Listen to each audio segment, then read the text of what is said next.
Today on CityCast Denver, I'm Bree Davies, and I'm here with my producer, Paul Caroli. All this week, we're counting down our top stories in Denver of 2022. Hey, Bree. Hi, Paul. So we're at our final show. Is this our final show of the year? Oh my gosh, I think it is. Wow. Happy end of year. We did it. We did it. I mean, we still have a little bit more recording to do this week, but when listeners hear this, we did it. When listeners hear this will be our last show. But we're counting down our top 5. I wouldn't necessarily say favorite because I know it sounds like it's hard to pick your favorite, but it really is hard to pick your favorite. This was top stories that we thought were most impactful on the city, like highlighted things and struggles and triumphs that we have experienced this year. So our top 5, we started the countdown with the Avs win, third Stanley Cup. Huge. Then we went into tipping fatigue, talked about the state of the restaurant worker and folks in tipped industries. Then we talked about the rise in workers' rights, workers' power, this rise in unions, interest in unions, and how that actually plays out on a base, and it like how it plays out in a city. I think the best example was what happens when you can't go to your grocery store, right? Yeah, tough question. It's a tough call. And then yesterday we talked about the impact of a decade of legalization of legal weed. Yeah. And so we're ending this list with, I think, probably one of the most contentious conversations happening in Denver. It's been happening for quite a while. I've seen folks flip-flop on this issue. I think it's so complicated. It's hard to have a stance 100% either way because there's multiple problems we're dealing with here. But it's so complicated. It's so complicated. That is our downtown problem, the desolation of downtown. What is going on downtown, right? And it's not even just a Denver problem, too. I mean, it is a Denver problem, but it's an America problem right now. Like, this is only one piece of it, but it jumps to mind because it happened recently for me. It'll be a few weeks back for listeners. Mayor Eric Adams in New York saying that he's open to involuntary institutionalization for people experiencing homelessness who have mental health issues or drug abuse issues. Like, that's like a 40-year-old precedent that he's willing to turn around and reverse. Like, I know, again, that's just a small part of this. There's like way more. There's the pandemic. There's remote work. There's commuters not returning. There's, new mayor, the politics of it. Housing costs, the camping ban. Mm-hmm. That was one of the big stories this year too. 10 years, same thing. Yep. 10 years of the urban camping ban. And what has it gotten us? Well, if our downtown is any barometer of that, it's not gone well. Yeah. We've got longtime restaurants leaving Larimer Square. Bistro Vendôme's going to reopen in Park Hill, but that's gone for now. That's a Larimer Square institution. One fewer reason to go downtown, unfortunately. And this conversation started, what was really interesting, and you'll hear in this episode, is sort of the confrontation we had when we went to Union Station to check out the scene, right? There was a lot of, I would say Union Station was one of those epicenters of hysteria. Like, definitely. This is where the urban decline is happening. We're watching it in real time. When Douglas County politicians were complaining about Denver and what a hellhole it is, they were talking about Union Station and specifically the transit hub. That Delta, Colorado representative that called us a toilet bowl. Barf. Ugh. It's my toilet bowl. It's not yours. I love my toilet bowl. I do love our toilet bowl. Can we say some nice things about downtown? Yeah. We've said bad stuff. We should say nice stuff. I mean, I don't know what to say that's nice about it, Paul. I got something. I saw Avatar 2 at the Pavilions, the theater, on Friday night. Had an incredible time. The parking was seamless. I do love the parking garage there. The experience was beautiful. Great people watching, pleasant, Christmassy walk in the nighttime air. And Avatar 2, an instant classic. Oh, God. You're lucky I don't care about movies because this feels like bait. Did you and Megan, I'm assuming you went with Megan. I could be wrong. You do have friends. My lovely wife, yeah. So did you and Megan eat somewhere downtown? Did we eat somewhere downtown, Bree? We did not. We did not. Mm-hmm. Mm-hmm. Yeah. That's what I'm saying. We wanted to. We were talking about going down to Larimer Square to try to see if we could have a meal at Bistro Vendome on its last Before they're gone. days. Yeah. But just, it's a very long movie. It's a very long movie. It's over 3 hours. It's too much movie.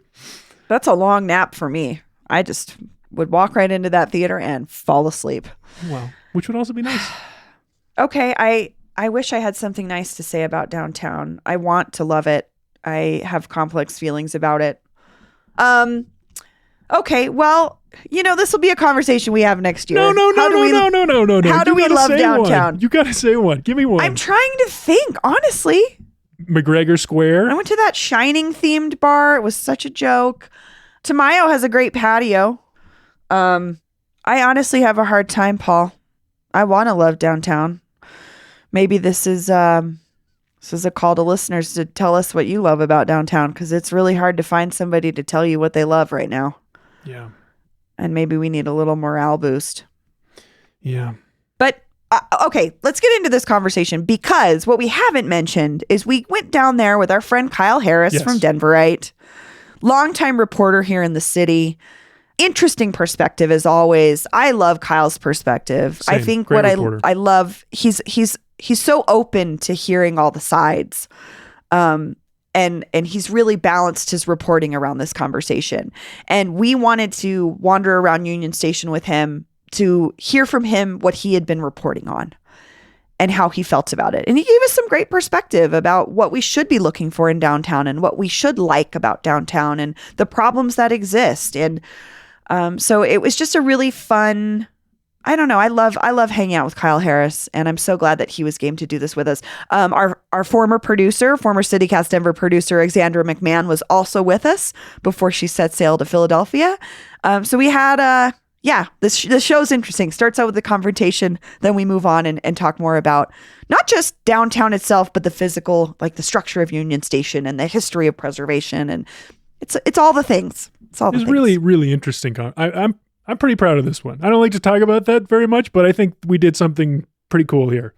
Yeah, I like this show. Enjoy. Today on CityCast Denver. We're finally at Union Station. Here we are. Everybody that was yelling at us to go to Union Station, we're here. Hey. Are y'all doing interviews in here? Well, we're recording a podcast, but we're media. But it's just for us, for CityCast Denver. We're not talking to guests. We're not going to bother any guests. And I'm CityCast Denver and then Denverite and Colorado Public Radio. Yeah. Do you need credentials or something? We just don't typically do anything like that inside the building. Oh. Yeah. Do you know why? Yeah, it's a private building, so there's just kind of like anything that is recorded in the building has to go through our marketing department. Interesting. Yeah. Well, like press conferences and stuff, that's different. We don't do anything like that in here. Oh, no press conference inside. Okay. Well, we'll go. I'm sorry. Yeah. That's fine. Thank you. Yeah. That person was wrong. I reviewed Union Station's own policy. I even talked to a lawyer yesterday, and he assured me we were fully within our right to record that conversation and play it for you now. And I didn't want to make this about us, but the question is now officially personal. Who is Union Station for? So we're now leaving Union Station. Yes. We've been asked to leave with our microphones at least. We were told to leave. Apparently you're not allowed to record in there right now. The lines are shifting. But we're going to take a tour. Bree's here, I'm here, and we have a special guest, Kyle Harris from Denverite and Colorado Public Radio. Hello. Kyle, thanks for joining us. Yeah, thanks, Kyle. Thanks for having me. Kyle, you've been reporting on this place for months now. Talk to us about what we're looking at. Well, we are outside Union Station in downtown Denver, a place that is frequented by people working down here. There's some folks who live here, and then there are a lot of tourists. It's a gorgeous place. It was built in the 1800s. In some ways, Union Station is kind of the convergence of old Denver and new Denver, right? I mean, really old Denver. That's a great way to put it, Kyle. It really is, because it was closed or it was at least not operating in this capacity for a long time. Like, I used to work across the street, and it was like abandoned except for there was a real sketch club over here called Lotus. Yeah.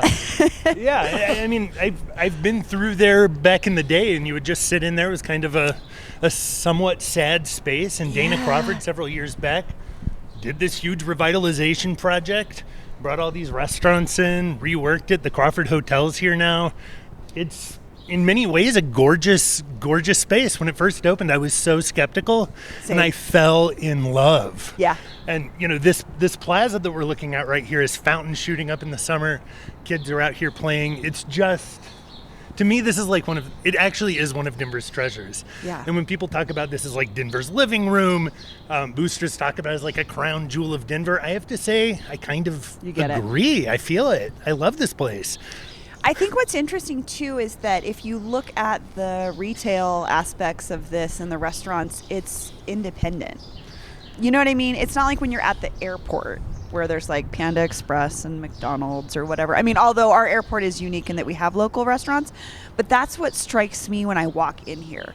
Is like, it's not that big box commercial space. Oh, not at all. Not at all. It's lovely little places. Yeah. I mean, we got Stoic and Genuine here, the seafood restaurant. Jen Jasinski's one of her places. She was a James Beard winner. So this is like yet another institution of the fancy class. It's things that the city wants people to see when they come to visit Denver. 100%. It makes sense to me. And I will be honest with you, when I'm in other cities, this is the kind of thing that I'm wowed by, right?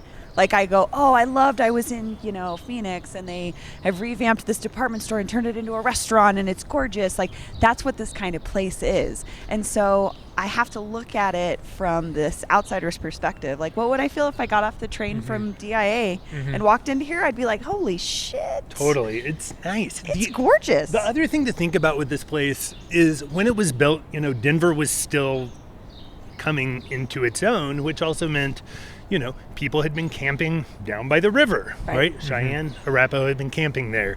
They were swept away.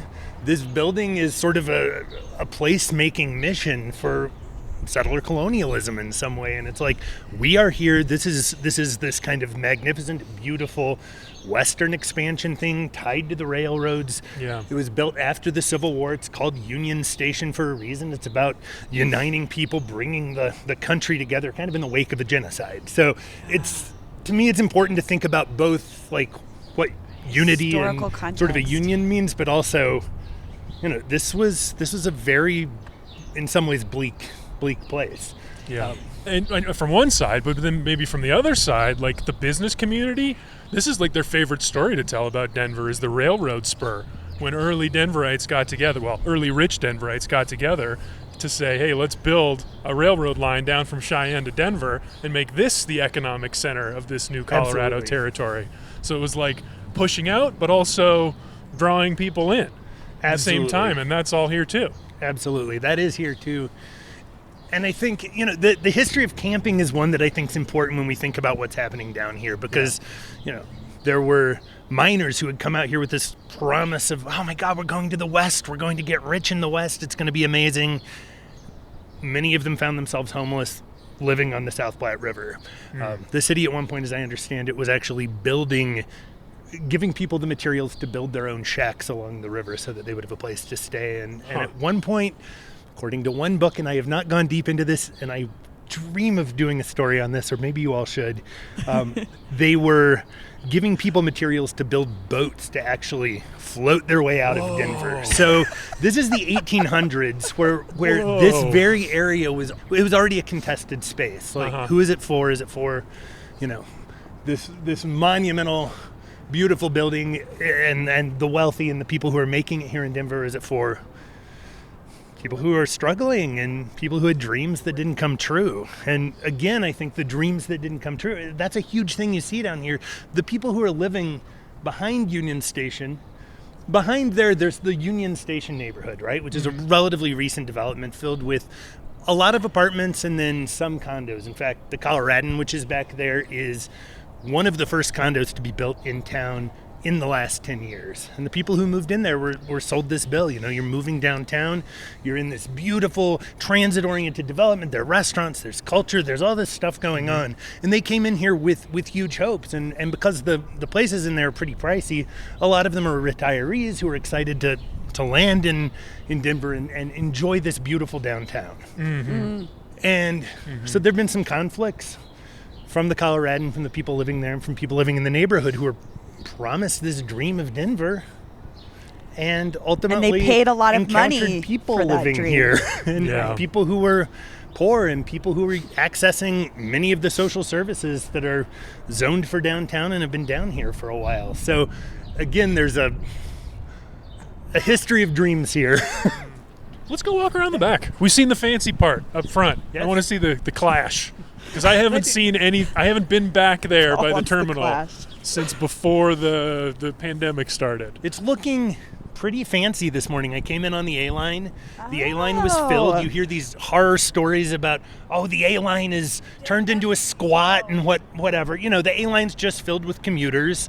It's a very calm experience coming into downtown.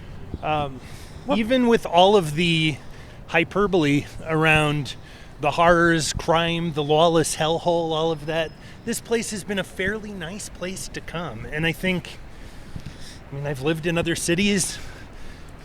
Cities are cities, you know. Lots of people come together in them, and Union Station is no exception. To me, that's what makes a good city, is when you have different people intersecting that wouldn't be crossing paths maybe otherwise. Exactly. It's what's fun about it. Yeah. There are all these conversations at the city level about diversity, inclusion, equity, all of this. And yet when you have a space where people are coming together, suddenly there's panic, which is bizarre. It's weird. Now, one of the things is worth noting about Union Station. You have this building, you have a place for essentially tourists, people coming in for a meeting. A lot of political operatives like to meet at the bar back there, Terminal Bar. Yeah. It's very funny. That's actually the one time I've been to Terminal Bar was for a political thing. For a political thing. For sure. So you have this upstairs, and then downstairs in the bus concourse is where a lot of the crime, the complaints, the heaviness of this space is. And there's no denying that it's a heavy, sad space in some ways. Kyle, can you quickly catch us up on the story about why Union Station is such a flashpoint right now, like the last few months? Several months back, Civic Center Park was closed. Right. And so Civic Center Park was a place where there were a lot of unhoused people living for a long time. There was also a pretty active drug trade in Civic Center Park for a long time. Sure. When that was closed and sort of moved away, suddenly you had a lot of people trying to figure out where to be in the city. The other piece of that is the Denver Public Library has kind of been one of those public spaces where a whole lot of unhoused folks have been able to spend their days. It's a public access space. Resources, access Restrooms. social services. And there's been panic about Denver Public Library in the past too. Well, Denver Public Library's Central Branch shut down for a remodel, right? Apparently a glorious remodel. I haven't seen it yet, but it sounds pretty cool. But when that remodel took place, again, a lot of folks who were spending their days there, who were maybe catching up on sleep they had missed the night before, suddenly were trying to figure out where to go. And as a quasi-public private space, however we want to think about this, this became kind of a landing point. There were bathrooms here. There are places to charge your phone, places to sit down, to rest. Yeah. It's warm. It's comfortable. Warm. It's relatively. comfortable. And from the people I've spoken to, this place feels a lot safer than other places in Denver. So unhoused folks who might be spending the night in the shelter might come here to catch up on sleep, to spend the day and figure out what to do. Inside here, it's been a place where people have come for just some general kind of sense of humanity and to be a part of this city that we love, right? And spend Denver's their days. Living room. It's Denver's Who living doesn't room. wanna People chill there. Hang out in a living room. Exactly.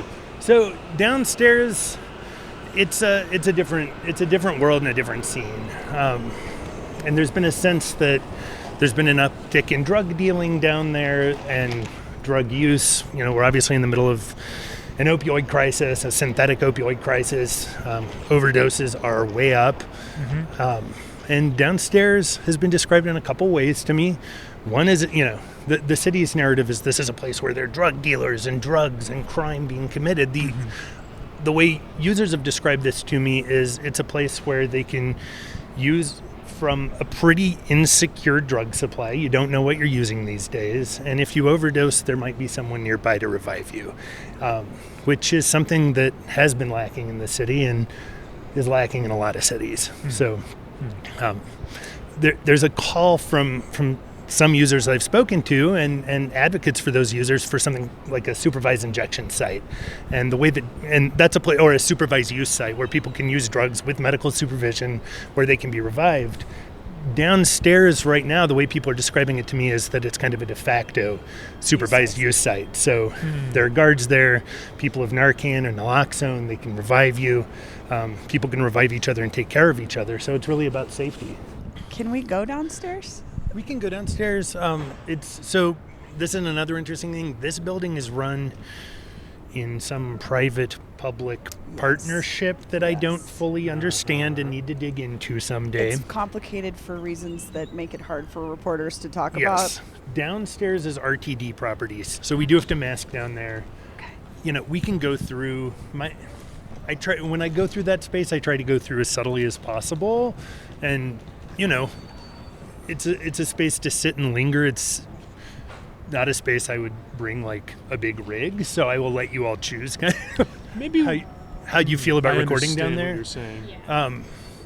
There was recently, for example, a photographer who was assaulted. I didn't even think about that. What if we put these away? And Paul, what if you kind of put your mic in your jacket? Would that work?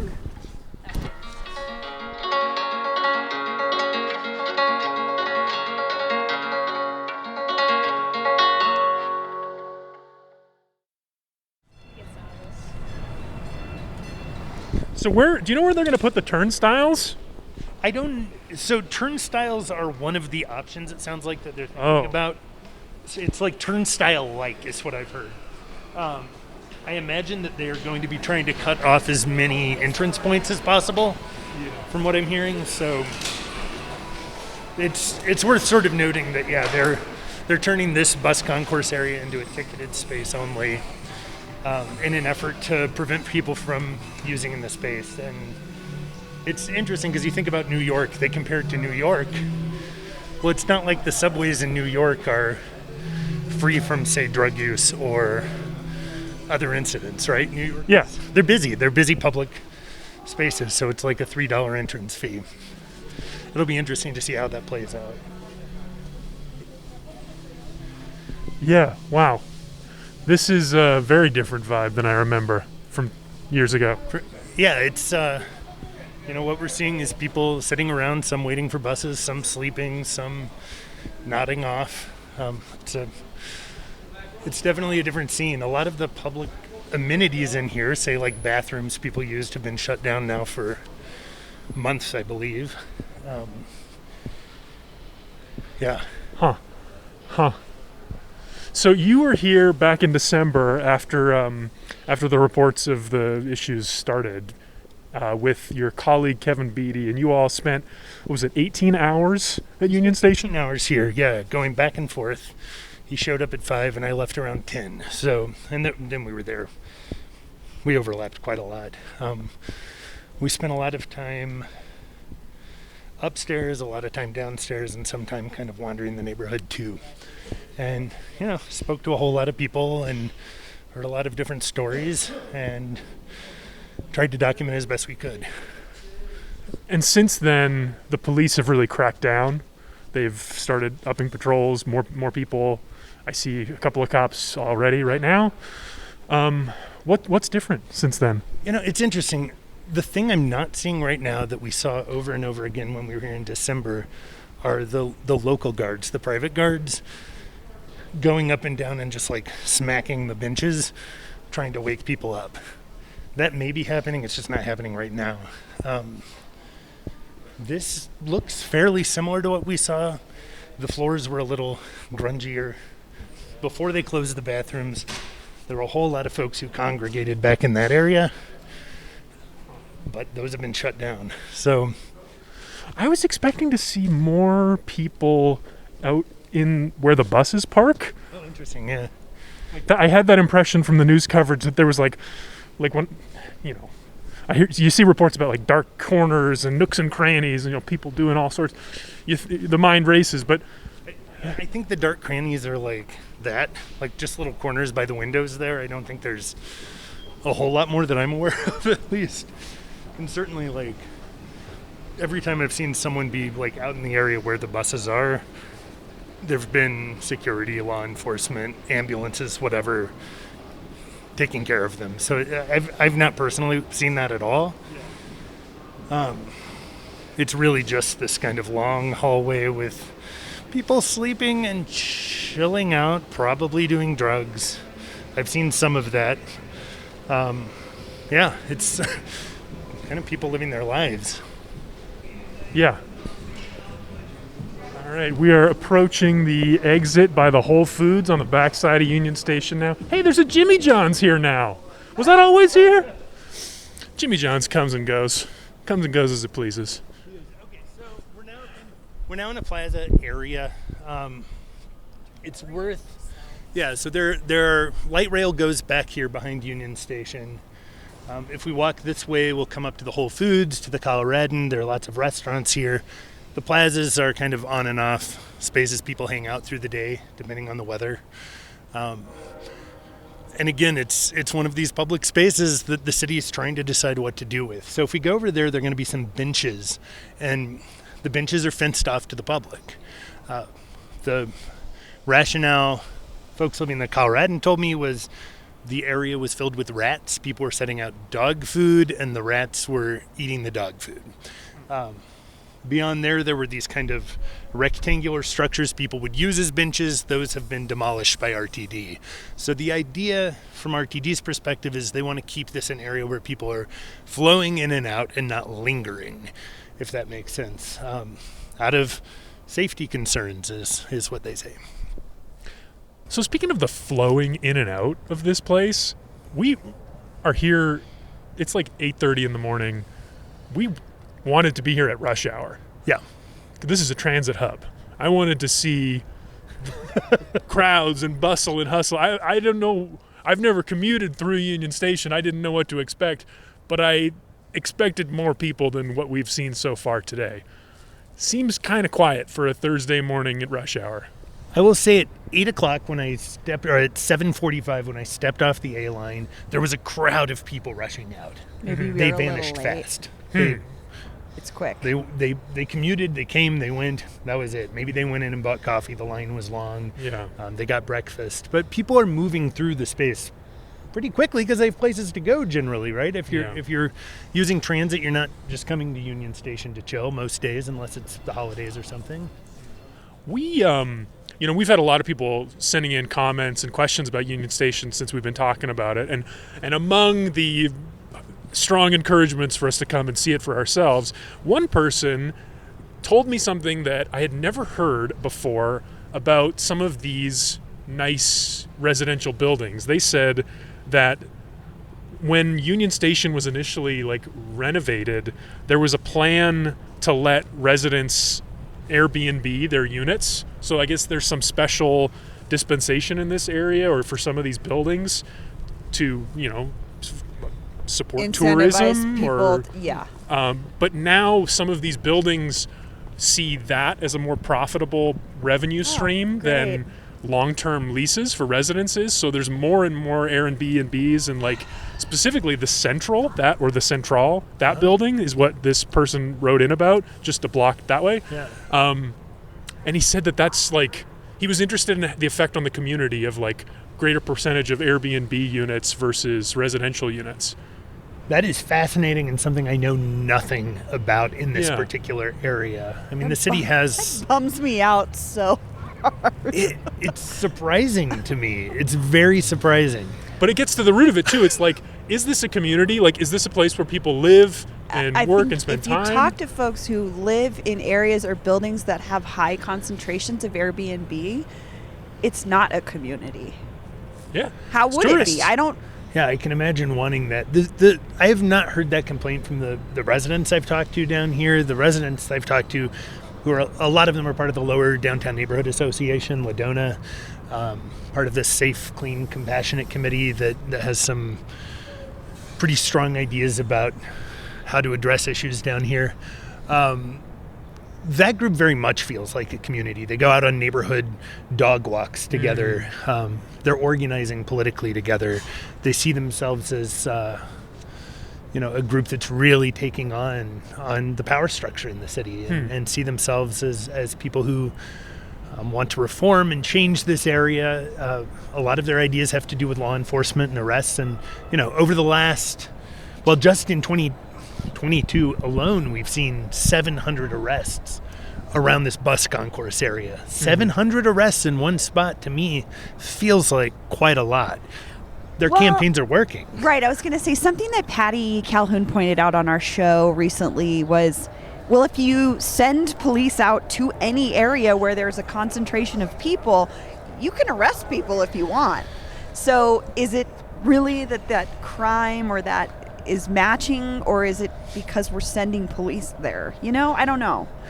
It's a great question. I mean, you can probably find a good reason to arrest most people if you really want That's to. What I'm most thinking people of. break the law at some point in their month, let's say.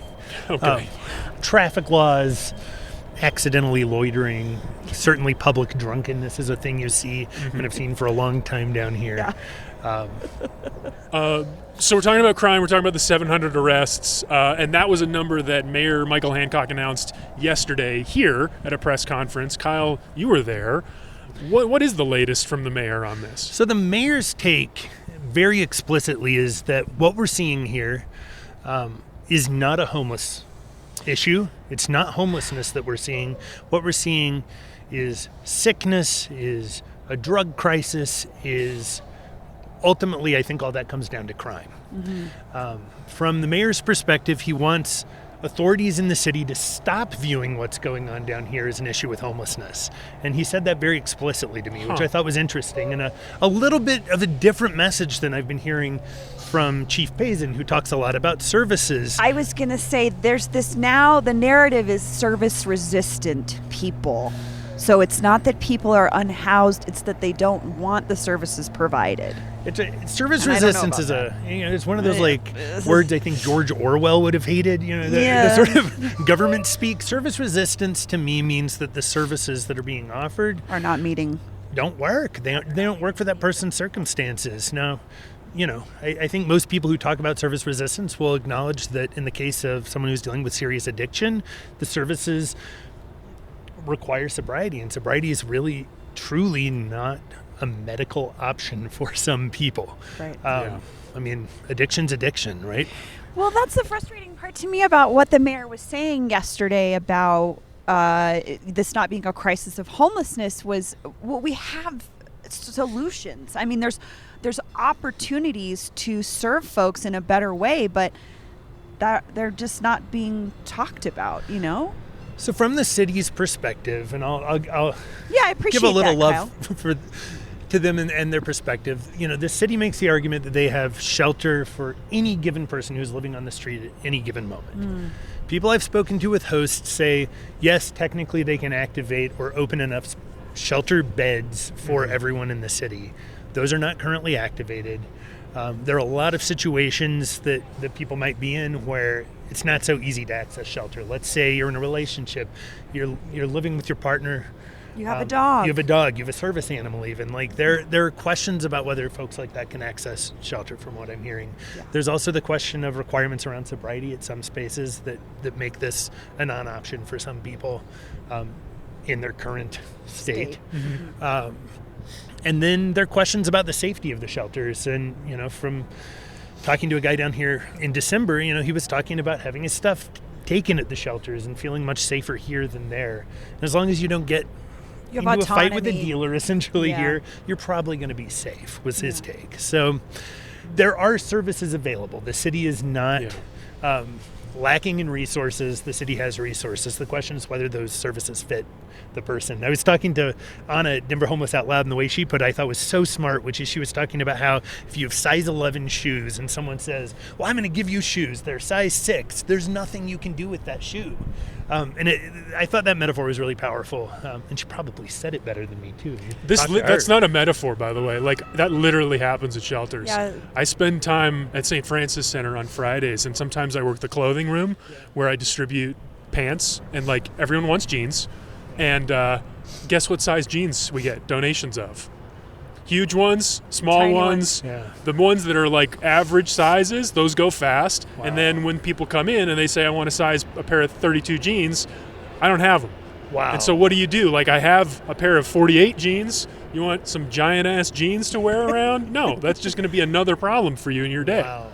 Yeah. Like, it literally happens all the time. All the time. That's perfect. Yeah, I mean, that is a perfect example. So I just want to point, there's this building right here, and this was one of the first buildings to be built in this new development in the last 20 years. This one, and my best friend lived there, and she had a Section 8 voucher. So Section 8 was accepted at some of these nicer places downtown 15 years ago because nobody was living down here. So I think it's just really important to remember where we've come from. Like, people weren't living in luxury apartments 20 years ago down here. Some people were. The loft stuff, you know, that Dana Crawford was doing and other developers was starting. But this is still a new phenomenon for a very young city where the ebbs and flows of Denver's economy are real. And I think we have to acknowledge that this is not just a moment where we're having a crisis. We have been through this before. Oh, yeah. I mean, absolutely. Neighborhoods in the town have gone up and down, and Yeah. trendy and not trendy, and filled with despair, filled with hope, filled with optimism. I do think it's important to remember that some of the buildings, even the luxury buildings, do have affordable units in them. I think that we don't. Yeah. I don't remember that enough, and I need to remember that. Well, and it's tough because affordability is relative. There's a lot of ways to define affordability, but I agree, Kyle, it's something that is missed in this conversation. Is there are some. There's not enough by any means, but they do exist. They do exist. There are some. You're correct. It's not enough. And when I say affordable in this context, I mean income restricted. Right. So not just attainable, right? Like, I couldn't afford probably most of these. Yeah. Including the attainable ones, right? Especially Which is so interesting. as a person with a family who needs it Yeah. bigger than a studio or a one bedroom, you know? Yeah. Which I think family is the question for me downtown, because of all the places in the city, there aren't a lot of kids down here. Yeah. Unless they're tourists. And from my perspective, like, when you see kids going through this space, and my kid and I have walked through this space plenty of times, people respect kids, right? Yeah. Like, users, groups of users who are using together, in my experience, have kid, you know, and to me that's a really cool way the community watches out for each other. And the more kids you have, I think the safer a space actually winds up feeling. A lot of the folks I've spoken to down here are retirees. They've moved in from the suburbs in the last few years for the promise of downtown living as kind of a retirement option. In terms of people with children, they're only a handful.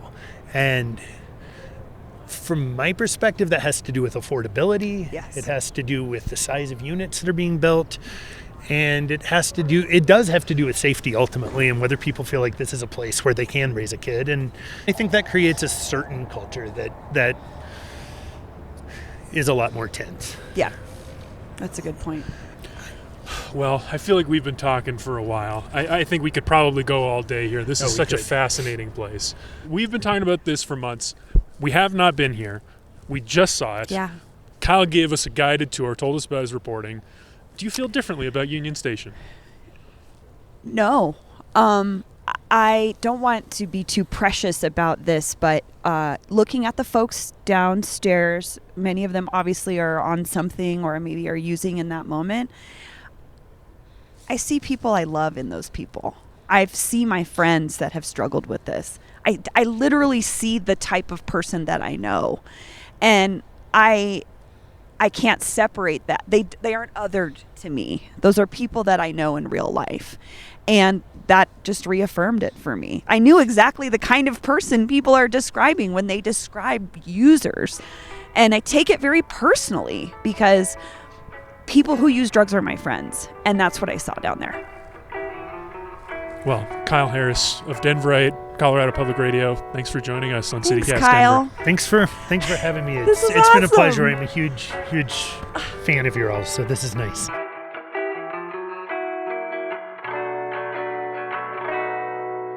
Hey, it's Paul again, coming at you from the Lindy Zimmer studio at Westward. I am recording this hours after we left Union Station, and I have one more thing for you about that clip we played at the beginning of the show, the one where we were asked to turn off our mics in the Great Hall. After that whole kerfuffle, I talked to a rep from Union Station about their recording policies, and she told me that since yesterday morning, they have updated that policy. It now requires prior permission for all audio recording in the Great Hall, not just photos and videos. She also sent me a statement that reads, quote, "The historic Denver Union Station building, which encompasses the Great Hall, the Crawford Hotel, as well as partner dining establishments and retail spaces, is a privately leased, privately operated entity. The Denver Union Station Alliance contracts an independent security team to provide a safe and enjoyable experience for our guests, our associates, and the community within our space. We support the ongoing efforts of the Denver Police Department and RTD, who manage the security of the public transit areas and outdoor plazas." That's all for today here on CityCast Denver. Our producers this week were Paul Caroli, Aaron O'Toole, and Lizzie Goldsmith. Peyton Garcia writes our morning newsletter. I'm your host, Bree Davies. Our music is by Los Mocochetes with additional mixing by Tyler Lindgren, plus more from the Epidemic Sound Library and the band All the Kimonos. If you haven't already, subscribe wherever you get your podcasts. Follow us on Twitter at CityCast Denver. And tell a friend about us next time you see them. You can sign up for our daily newsletter, Hey Denver, by texting Denver to 66866 and learn more about us at denver.citycast.fm. Have a great new year, and we'll be back in your feeds on January 3rd. Bye-bye.